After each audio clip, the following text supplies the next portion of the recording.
حضور اقدس صلی اللہ علیہ وسلم نے ایک مرتبہ ارشاد فرمایا، میں تمہیں بہترین صدقہ بتاتا ہوں، تیری وہ لڑکی اس کا محل ہے جو لوٹ کر تیرے ہی پاس آ گئی ہو اور اس کے لیے تیرے سوا کوئی کمانے والا نہ ہو۔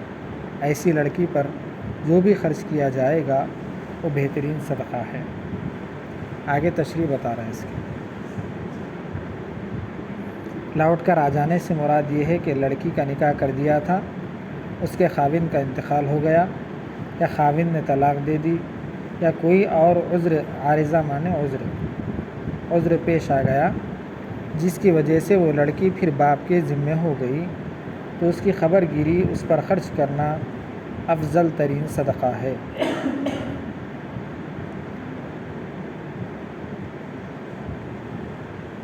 تین چار چیزیں اس کے اندر بتائی۔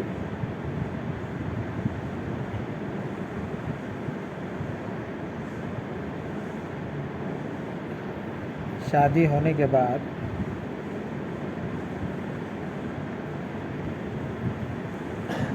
اگر لڑکیاں اماں بابا سے ملنے کے واسطے آ گئی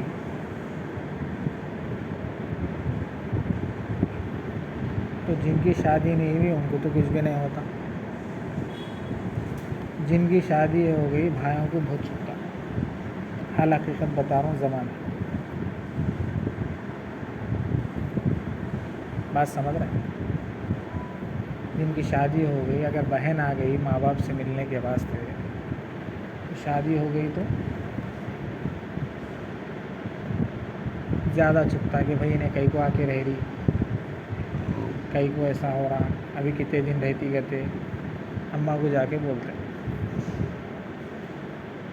بات سمجھ میں آ رہی نہیں آ رہی؟ پرانے ہو رہا گھروں میں کب جاتی کہتے، کتنے دن رہتی کہتے، اس کا مراد نہیں آتا کہتے، بلا لے کے نہیں جاتا کہتے، پر یہیں سے رہ جا رہی، خالی آ کے رہے تو ملنے آئے تو اتنا ہے، طلاق ہو کے آ گئی، خلا ہو کے آ گئی، چھوٹ کے آ گئی تو کیا عالم رہتا۔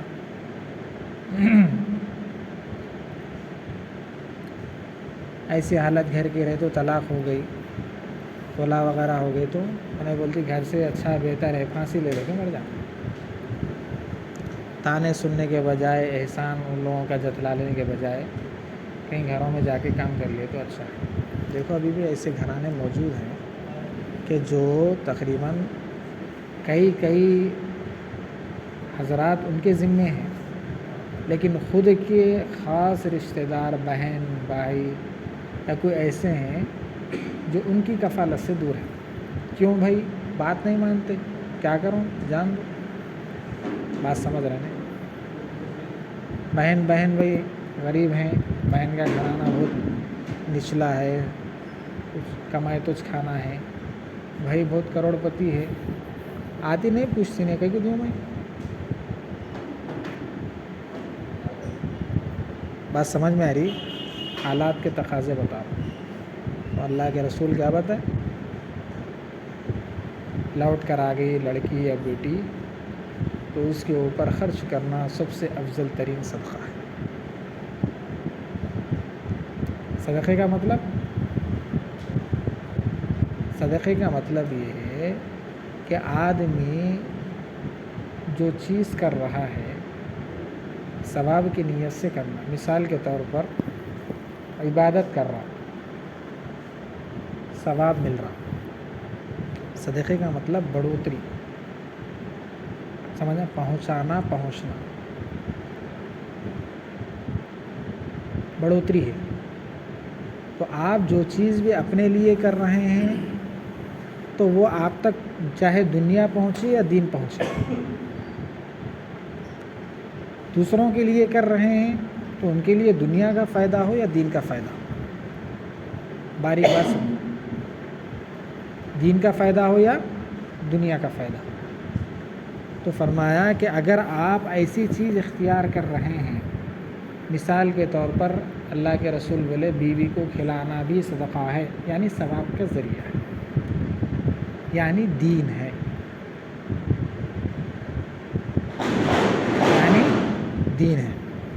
تو اللہ کے رسول سے صحابہ پوچھے، اللہ کے رسول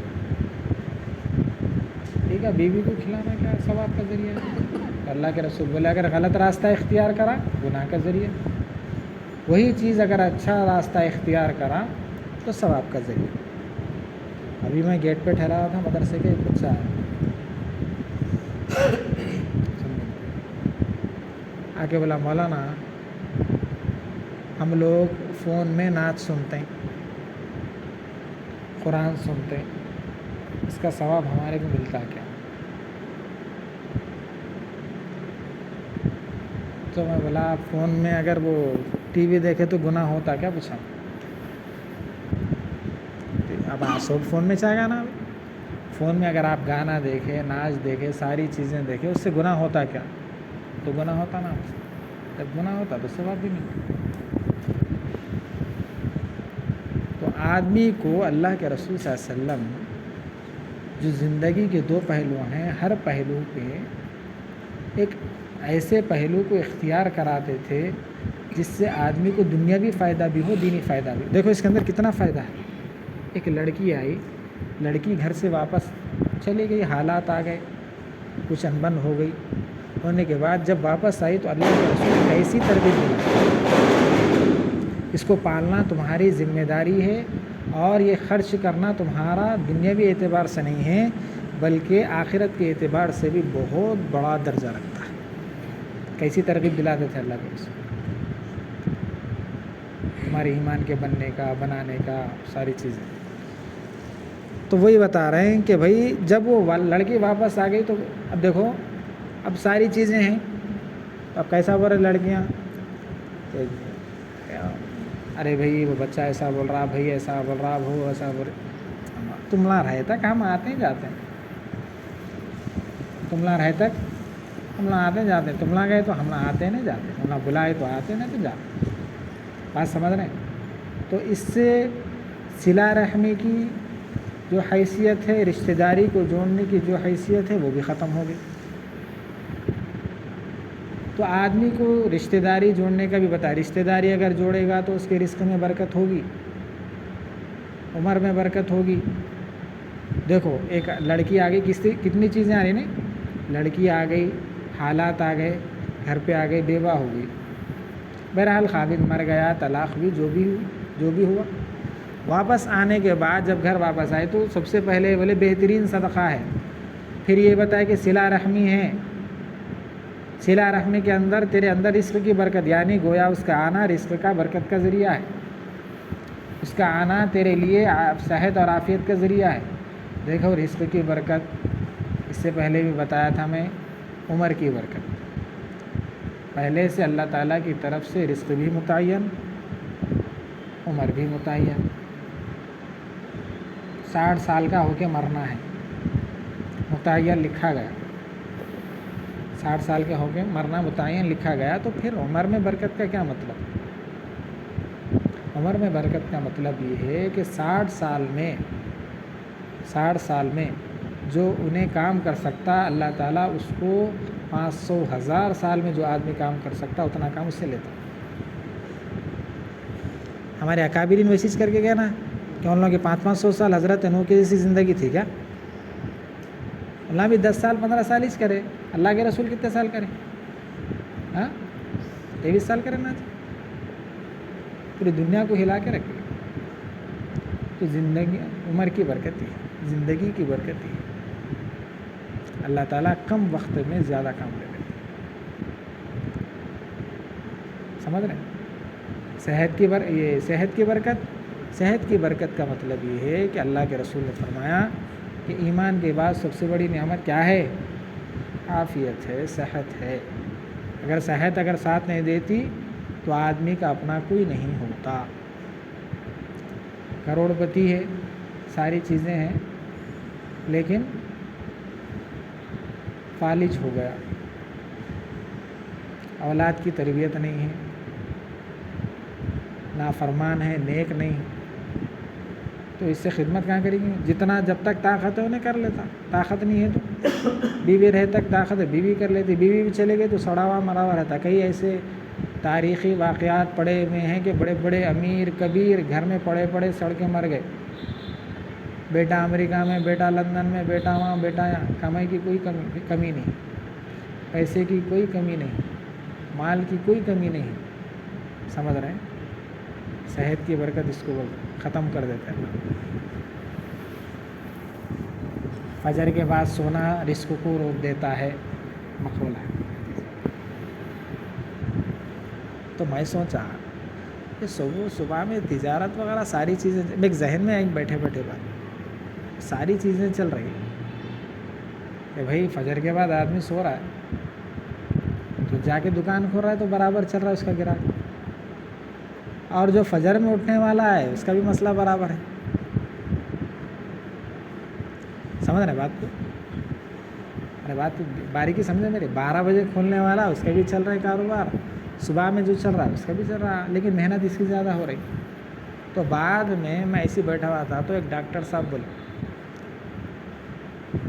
بیٹھے تو انہوں نے بولے مولانا سب سے زیادہ بیماریاں جو ہے آدمی کے صبح کی نیند کے وقت کیا آتی، سب سے زیادہ بیماریاں آدمی کو جو لپٹتے ہیں صبح کے وقت لپٹتے ہیں۔ صبح کے وقت آدمی جب رات میں سو جاتا تو صبح جب قریب سورج نکلنے سے پہلے 1-2 گھنٹے پہلے تو آدمی کے اندر کی صفائی ہوتی ہے، جسم کی صفائی ہونے کے بعد غلیظ مادہ ایک طرف ہوتا، صحیح مادہ ایک طرف ہوتا، ساری چیزیں ایک طرف ہوتی۔ اب وہ جب اٹھتا ہے تو وہ مادے پھر الگ الگ ہو کے پھر باہر نکلنا شروع ہو جاتا، لیکن سویا پڑا رہا تو پھر وہ مادے الگ ہونے کے بعد پھر مل جاتے۔ جب وہ چیز مل جاتی ہے تو پھر بیماریاں آ کے اس کو لپٹ لیتی، تو میرے کو اس سے بات سمجھ میں آئی کہ فجر کے بعد سونا رزق کو روکتا ہے، مطلب یہ ہے اللہ میاں سامنے کھانا رکھ کے بھی نہیں کھلاتا اس کو، بیماریاں لپٹ گئے نا وہ اس کو۔ ہمارے اکابرین بولتے ہیں کہ رات میں دیر سے سونا عمر کی برکت کو ختم کرتا، صبح کا دیر سے اٹھنا رزق کی برکت کو ختم۔ یہ ساری چیزیں اللہ میاں بول رہے ہیں، خالی ایک لڑکی اگر تمہارے کو آ گئی تو اللہ میاں بول رہے ہیں کہ کیا اللہ کے رسول صلی اللہ علیہ وسلم کی زبانی کہ ایک تو صدقہ ہے، دوسرے جو ہے مصیبت میں پڑی ہوئی ہے اس کی مصیبت کو آپ لوگ ہٹا، مصیبت زدہ ہے نا ابھی، کہاں ہے در، کدھر ہے در، بابا کا در خالی ہے، اس وجہ سے لوٹ کے آ گئے، یہ بتا رہے ہیں۔ تیسرا صلہ رحمی ہے۔ بھائی اگر آدمی کسی کا نکاح طے ہو گیا، طے ہونے کے بعد جو ہے سب لوگ شادی میں جانے کے واسطے تیار ہو گئے، ٹھیک ہے، شادی میں جانے کے واسطے تیار ہو گئے تو کیا نیت سے جانا شادی میں؟ ارے مول صاحب نئی بات بولے نا، بولو مجلس میں سے کوئی بولو بولو جی، کیا نیت سے جانا نکاح میں؟ کس سے؟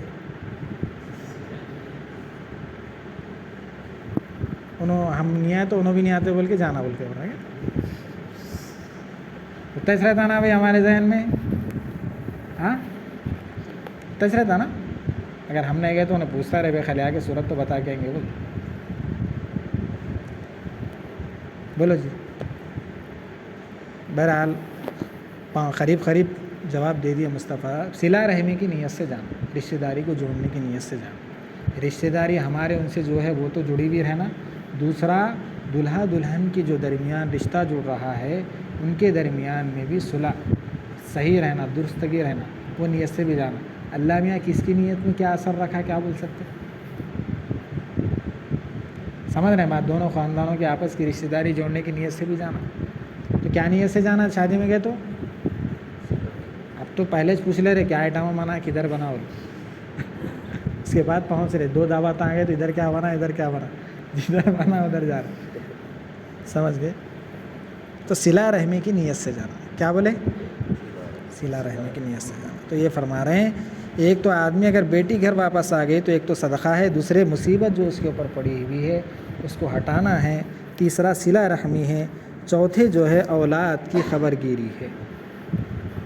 اولاد کی خبر گیری کرنا ضروری ہے. جتنے بھی بڑے ہیں وہ اپنے ماتحتوں کی خبر گیری کرنا ان کے لیے ضروری ہے، چاہے دنیاوی اعتبار سے ہو چاہے دین کے اعتبار سے ہو. اگر وہ خود کفیل ہیں بالغ ہونے کے بعد تو دین کی ذمہ داری نہیں ہے، بولنا اپنی جگہ ہے، بول سکتے ہیں. جب تک اپنے ماتحت ہے بولنا ہے سننا ہے. حدیث میں ہے نا، زبان سے بولو، ہاتھ سے بولو، یا تو دل سے برا سمجھو، ساری چیزیں ہیں. لیکن ترتیب بتائے دین میں. 5واں یہ ہے غم زدہ کی دلداری کرنا. یہ بردار اولاد کا ابتدا میں والدین کے ذمہ ہونا رنج کے بجائے خوشی کا سبب ہوتا ہے، لیکن اس کا اپنا گھر ہو جانے کے بعد، اپنا ٹھکانہ بن جانے کے بعد پھر والدین کی ذمہ ہو جانا زیادہ رنج کا سبب ہوا کرتا ہے. نبی کریم صلی اللہ ارے بات سمجھ میں آ گئی بھائی؟ بچہ پیدا ہوگا سب ہو گیا، شادی ہونے سے پہلے تک کیسا پالتے پوستے؟ بیٹی کے واسطے باپ بادشاہ بن کے پالتا، لیکن واپس آ رہی تو ذرا غم کا. ایک تو وہ غم ہے کہ بچی واپس آ رہی، دوسرا یہ غم ہوتا. تو اللہ کے رسول صلی اللہ علیہ وسلم نے فرمایا اگر اس کو خوشی کے ساتھ اپنے گھر میں رکھتا ہے تو سب سے بہترین صدقہ ہے. بلا کے نہلا لینا، مارا آ جا گھر میں رہ جا بول کے نہیں بلانا. ارے بات سمجھ رہے ہیں؟ حالات پورے ناگزیر ہونے کے بعد، ساری چیزیں ہونے کے بعد، سب ختم، مسئلہ ہو گیا، اب اس کا کوئی سہارا نہیں ہے تو اپنے پاس بلا کے سہارا. اس وقت کی حدیث ہے یہ. ذری گڑبڑ ہوتے ہی بھائی پہنچ جا رہا، ذری گڑبڑ ہوتے ہی باپ فون کر دیتے، ذری گڑبڑ ہوتے اماں فون کر دے رہے، رشتہ نہیں جڑتا، ٹوٹ جاتا. ارے امہات المؤمنین اللہ کے رسول کے درمیان میں بھی ہم کیا ہے بھائی؟ ہم کو سے کھیت کے مولی کا جر ہیں ہوتے رہتی. ساتھ میں انسان کے ہونے کے بعد آپسی کچھ ذہن کے خلفشار کی وجہ سے، اختلاف رائے کی وجہ سے کچھ چیزیں ہو جاتی، پھر وہ چیزیں پھر جڑ جاتی. آدمی کے ذہن میں کچھ کدورت رہتی، دل میں کچھ کدورت رہتی، پھر وہ چیزیں مٹ جاتی، پھر ختم ہو جاتی. تو یہ بتا رہے ہیں نبی کریم صلی اللہ علیہ وسلم کا ارشاد ہے کہ جو شخص کسی مصیبت زدے کی فریاد رسی کرے، مطلب اپنے سے جہاں تک ہو سکے پوچھ لینا کیا ہو رہا بھائی، کیسی ہے طبیعت وغیرہ، جتنا بھی ہو سکے فریاد رسی کرے اور اس کا دل خوش بھی ہو گیا تو فرما رہے ہیں کہ 73 درجے مغفرت کے اس کے لیے لکھے جاتے ہیں.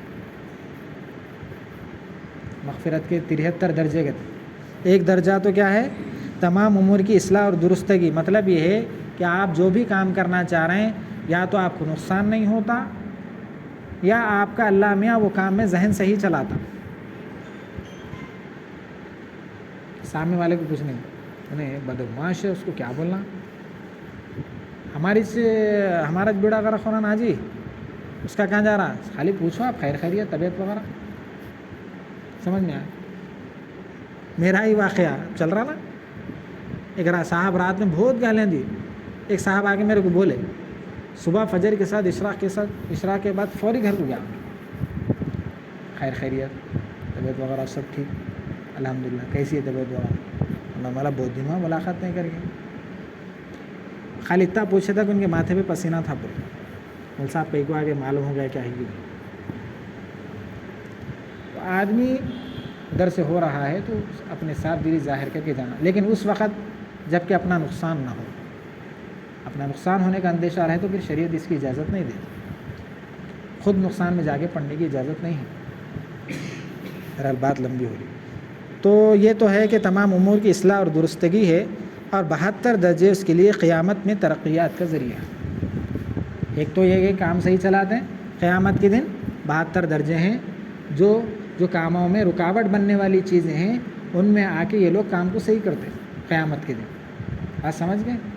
تو اس سے بات معلوم ہوتی ہے کہ صدقہ بہت بہترین چیز ہے، لیکن صدقوں میں سب سے زیادہ ثواب پانے والی اور ثواب حاصل کرانے والی جو چیز ہے وہ کسی ایسی لڑکی جو کوئی سہارا دینے والا نہیں ہے، خود کی اپنی اولاد ہے، اس کو واپس لا کر اپنے گھر میں رکھ کر اس کو صحیح اعتبار سے اس کو کیا بولتے پالنا پوسنا، پردے میں رکھ کر، یہ سب سے زیادہ تمہارے لیے دنیا اور آخرت کا ذخیرہ ہے. اللہ کے رسول اس کے اندر ہی